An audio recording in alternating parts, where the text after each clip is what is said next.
Hola, hoy nos metemos de lleno en la teoría de Lise Bourbeau, una idea muy influyente sobre esas heridas ocultas que, según ella, van moldeando nuestra personalidad y a menudo nos alejan de quienes somos de verdad. A ver, es una pregunta que casi todo el mundo se ha hecho alguna vez, ¿verdad? Esa sensación de no poder ser del todo auténticos. Es una lucha muy humana. Y la teoría que vamos a desgranar hoy ofrece una perspectiva muy interesante sobre por qué pasa esto. Bien, esta es la hoja de ruta. Primero, vamos a entender por qué nos creamos máscaras. Después, identificaremos las 5 heridas que, según Bourbeau, son el origen de todo. Veremos la conexión entre cada herida y su máscara. Nos meteremos de lleno en el ejemplo del rechazo para que quede claro y terminaremos viendo qué camino propone la autora para sanar. Venga, pues empezamos por el principio. La idea de base es que todo el mundo nace con ese impulso de ser uno mismo, pero algo pasa por el camino que nos lleva a construir defensas, una especie de escudos. El concepto clave de todo esto es la máscara. Y ojo, no es un disfraz literal, claro. Se trata de una personalidad que vamos adoptando. Es un mecanismo de defensa pura y dura que se pone en marcha para protegernos del sufrimiento que aparece cuando sentimos que nuestro entorno no nos deja ser como somos. Y esto, claro, no sucede de la noche a la mañana. La autora lo describe como un proceso en 4 fases. Primero, en la infancia, está la alegría de ser espontáneos, de ser simplemente. Luego, llega el dolor al darnos cuenta de que a veces, ser como somos, molesta a los adultos. Esto nos lleva a una fase de crisis, de rebeldía. Y al final, para que duela menos, viene la resignación. Y construimos esa máscara. Adoptamos la personalidad que creemos que los demás esperan. Ahora, la pregunta es, ¿de qué dolor nos estamos protegiendo exactamente? Bueno, pues Lise Bourbeau lo simplifica todo en 5 heridas fundamentales. Y aquí las tenemos. Son rechazo, abandono, humillación, traición e injusticia. Como curiosidad, las iniciales de las heridas en francés, que son trahison, rejet, abandon, humiliation et injustice, forman la palabra trahi, que significa traicionado, una forma de simbolizar cómo nos traicionamos a nosotros mismos al ponernos una máscara. Venga, ahora vamos a conectar los puntos. Porque lo más interesante de esta teoría es que dice que cada una de estas heridas crea una máscara muy concreta, casi predecible. Este cuadro lo deja clarísimo. Fijaos en la conexión directa.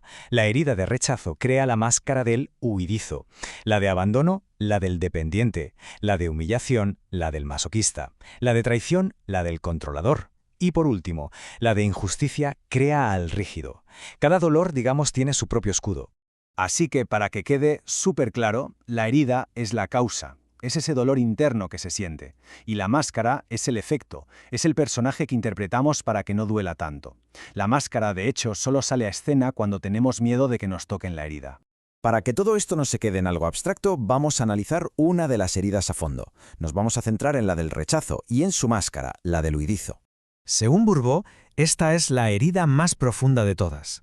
Quien la sufre se siente rechazado en su propio ser, hasta el punto de dudar de si tiene derecho a existir. Es una herida que, dice la autora, se activa muy temprano en la vida, a veces incluso desde el nacimiento. Y esto llega a manifestarse físicamente. La máscara del huidizo se refleja en un cuerpo que parece que quiere ocupar el mínimo espacio posible, como si quisiera desaparecer. A menudo es un cuerpo que se ve contraído, estrecho, a veces con partes que parece que no encajan del todo. El comportamiento del huidizo está totalmente marcado por la huida, por la evasión. Se refugia mucho en su imaginación, se ve a sí mismo como nulo, nada, y busca la perfección de una forma casi obsesiva para intentar sentir que vale algo.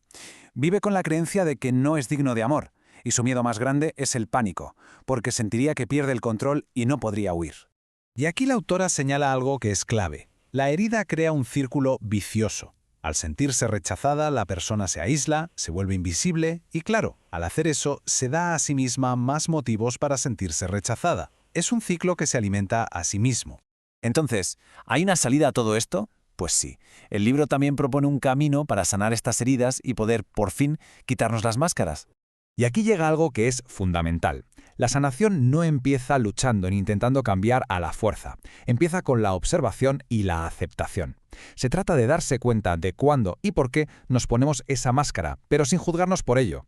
Mientras se siga culpando a los demás por el dolor que sentimos, la herida va a seguir abierta.